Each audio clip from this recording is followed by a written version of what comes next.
Pour réaliser des calculs graphiques, il est nécessaire de définir un chemin de résolution en isolant certaines pièces ensemble ou sous-ensemble afin de déterminer la direction de certaines forces.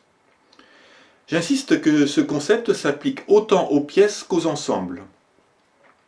En effet, dans ce dernier cas, les forces intérieures n'interviennent pas dans le calcul du fait du principe de l'action et de la réaction.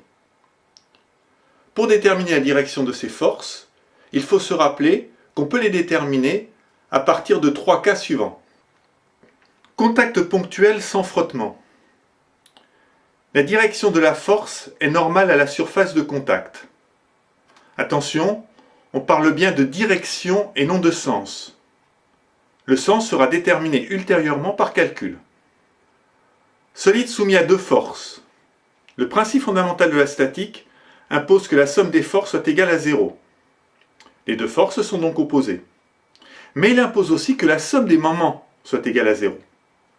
La seule solution est donc que le bras de levier entre les deux vecteurs soit nul. Donc que les deux forces soient sur la même ligne d'action. On dit que les deux forces sont directement opposées. L'exemple le plus courant est celui du vérin.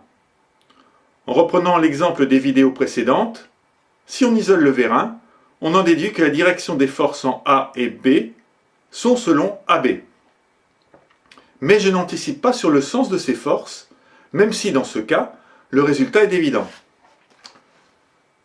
Je me servirai de cette évidence pour vérifier la cohérence de mes calculs une fois ceci terminé. Si ceci m'indique que le vérin tire sur la barre OBC, je pourrais mettre en doute la justesse de mes calculs. Solide soumis à trois forces. Pour assurer que la somme des moments est nulle, il faut que les trois forces soient concurrentes ou parallèles, ce qui revient à dire que le point de concours se retrouve à l'infini.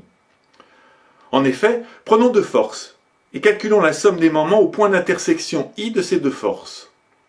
Celle-ci génère un moment nul en I, puisque la ligne d'action des forces passe par I. Donc la troisième force doit passer par I pour que la somme des moments soit nulle.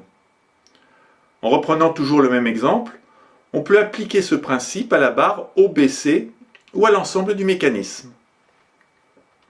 On détermine ainsi, après définition de la direction de la force du vérin, la direction de la force en haut. Solide soumis à quatre forces. Pour pouvoir résoudre ce cas particulier, il faut connaître une force complètement et la direction des trois autres. On crée alors à partir de l'intersection de deux forces inconnues un pivot virtuel et on est ramené à la résolution d'un système à trois forces où la troisième force est la somme des deux forces qui ont généré le pivot virtuel. On résout le système à partir du dynamique qui traduit que la somme des forces est égale à 0.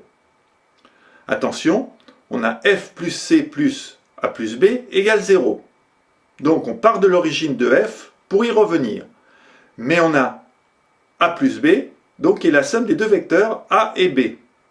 On part donc de l'origine de A plus B pour aller à l'extrémité de A plus B. Ces quatre notions sont fondamentales pour pouvoir réaliser du calcul graphique ou semi-graphique. Par contre, on verra qu'on ne les utilise pas en cas de calcul en énergétique.